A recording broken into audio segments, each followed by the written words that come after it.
Well, it's a pleasure to welcome Prime Minister Netanyahu back to the Oval Office. I think I've had the pleasure of hosting him more often than just about any other world leader, and hopefully this will provide just some small measure of repayment for the wonderful visit that I had in Israel this spring. And I want to thank him and his family and his entire team for the tremendous hospitality that we had when we were there.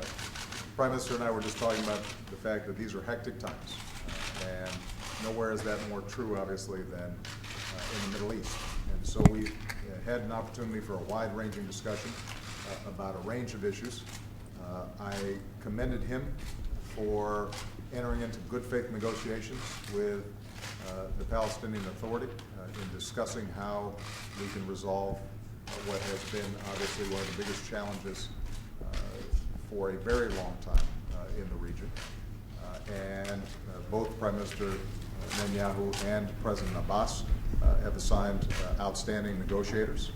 They have been engaging in serious conversations, and our goal continues to be to help facilitate, not dictate, but facilitate the kinds of genuine negotiations that will result in two states living side by side in peace and security. And we have a limited amount of time to achieve that goal, and I appreciate the Prime Minister's courage in being willing to step forward on behalf of that goal. We had an opportunity to discuss the situation in Syria. Obviously,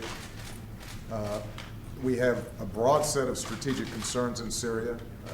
We are both pleased that there is the possibility of finally getting chemical weapons stockpiles out of Syria. But I think we both share deep concern that we have to be able to verify and enforce what has now been agreed to at the United Nations. Chemical weapons inside of Syria obviously have threatened Syrian civilians, but over the long term also pose a threat to Israel. And we want to make sure that we get those indiscriminate, horrible weapons out of there.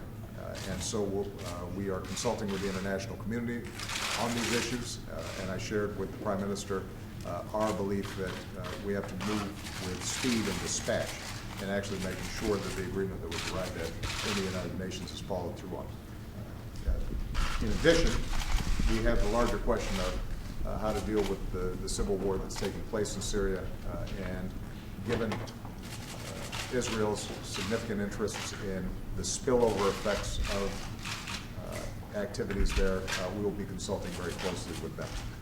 We had an opportunity to discuss Egypt, and I shared with him what I said at the United Nations just a week ago, which is that we continue to have concerns about what has happened in Egypt, but we also are committed to a constructive relationship with Egypt, in part because of the important role that the Camp David Accords and the Egypt-Israeli peace serve not only for the stability and security of both those countries, but also for security in the region and U.S. security.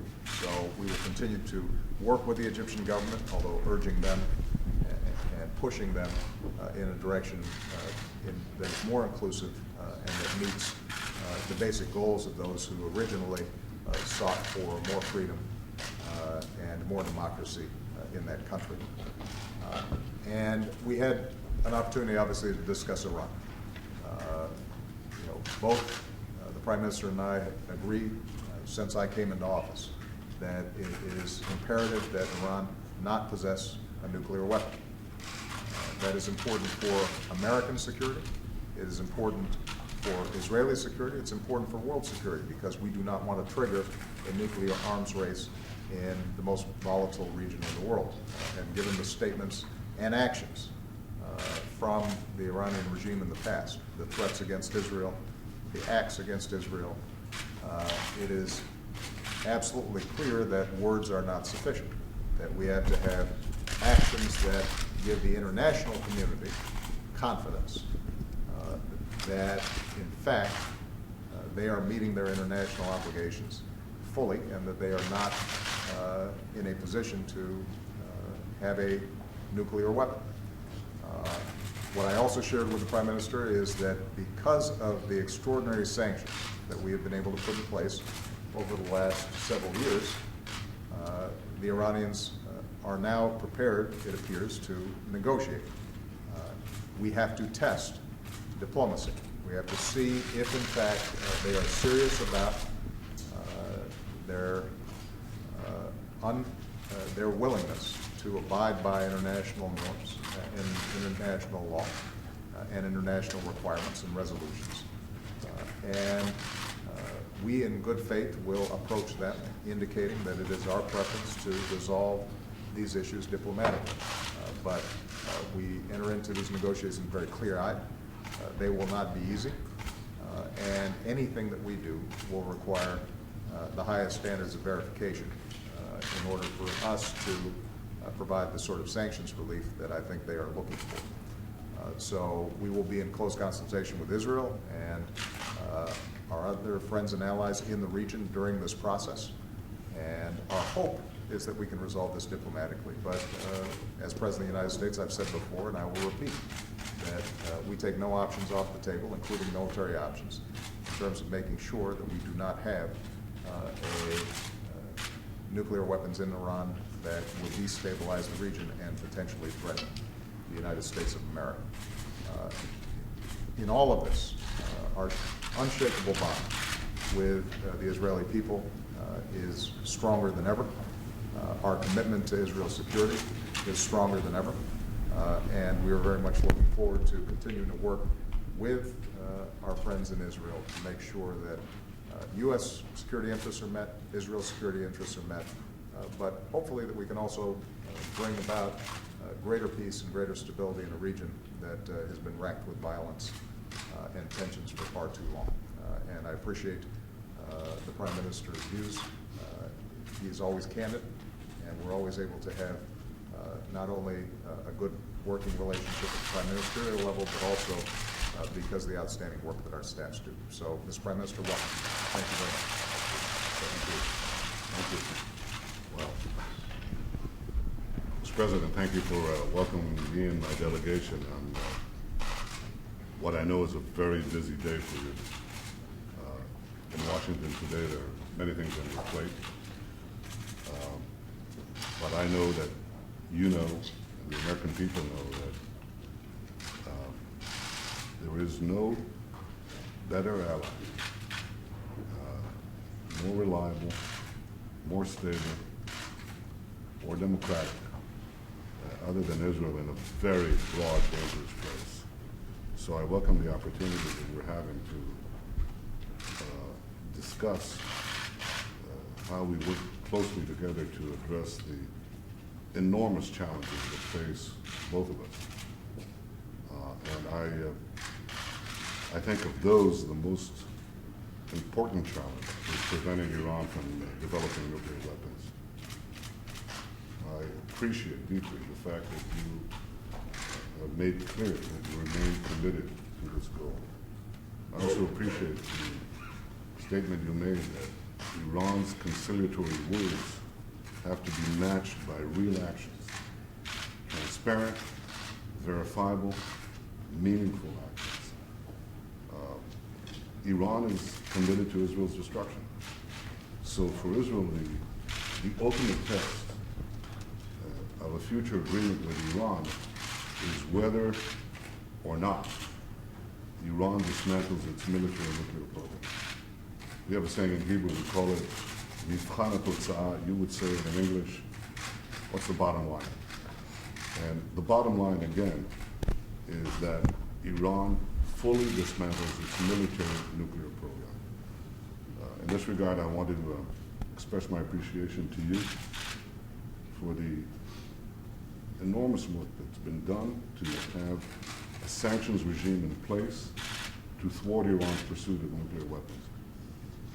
I believe that it's the combination of a credible military threat and the pressure of those sanctions that has brought Iran to the negotiating table. I also believe that if diplomacy is to work, those pressures must be kept in place. think they should not be lessened until there's verifiable success. And in fact, it is Israel's firm belief that if Iran continues to advance its nuclear program during negotiations, the sanctions should be strengthened. It's the combination, I believe, that has guided your policy and our policy so far, that has put a credible military threat and strong sanctions, I think, is still the only formula that can get a peaceful resolution of this problem. Mr. President, we discussed many issues, but I want to use this opportunity to thank you, Secretary of State Kerry, and others in your administration for helping to advance peace between Israel and the Palestinians. I remain committed to that peace. And I hope that our efforts, our common efforts, will lead to a secure and lasting peace.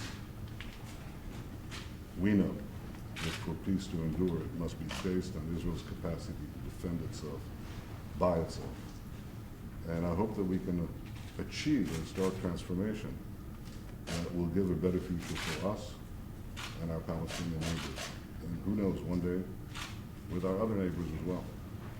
So I want to thank you again for your hospitality, for your efforts, and it's very, very good to see you.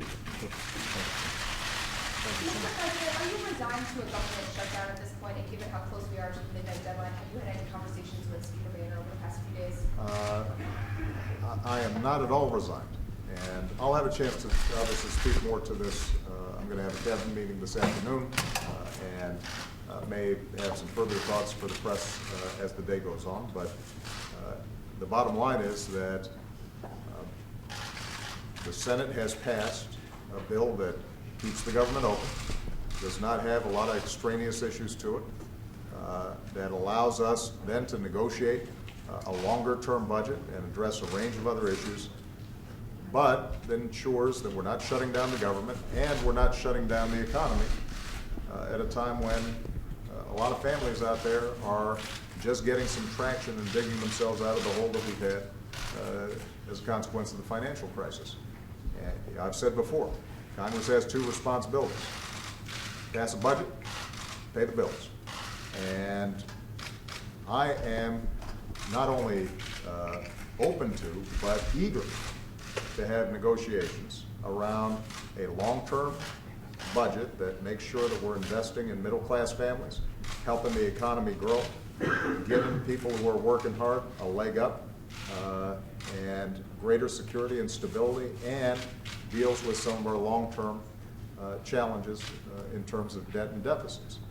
But the only way to do that is for everybody to sit down in good faith without threatening to harm women and veterans and children with a government shutdown, and certainly we can't have any kind of meaningful negotiations under the cloud of potential default, the first in U.S. history. There's not a world leader, if you took a poll, who would say that it would be responsible or consistent with America's leadership in the world for us not to pay our bills. We are the foundation of the world economy and the world financial system. And our currency is the reserve currency of the world. We don't mess with that. And we certainly don't allow domestic policy differences on issues that are unrelated to the budget to endanger not only our economy, but the world economy. So yeah, I suspect that I will be speaking to the leaders today, tomorrow, and the next day. But there's a pretty straightforward solution to this. If you set aside the short-term politics and you look at the long term here, what it simply requires is everybody to act responsibly and do what's right for the American people. All right? Thank you very much.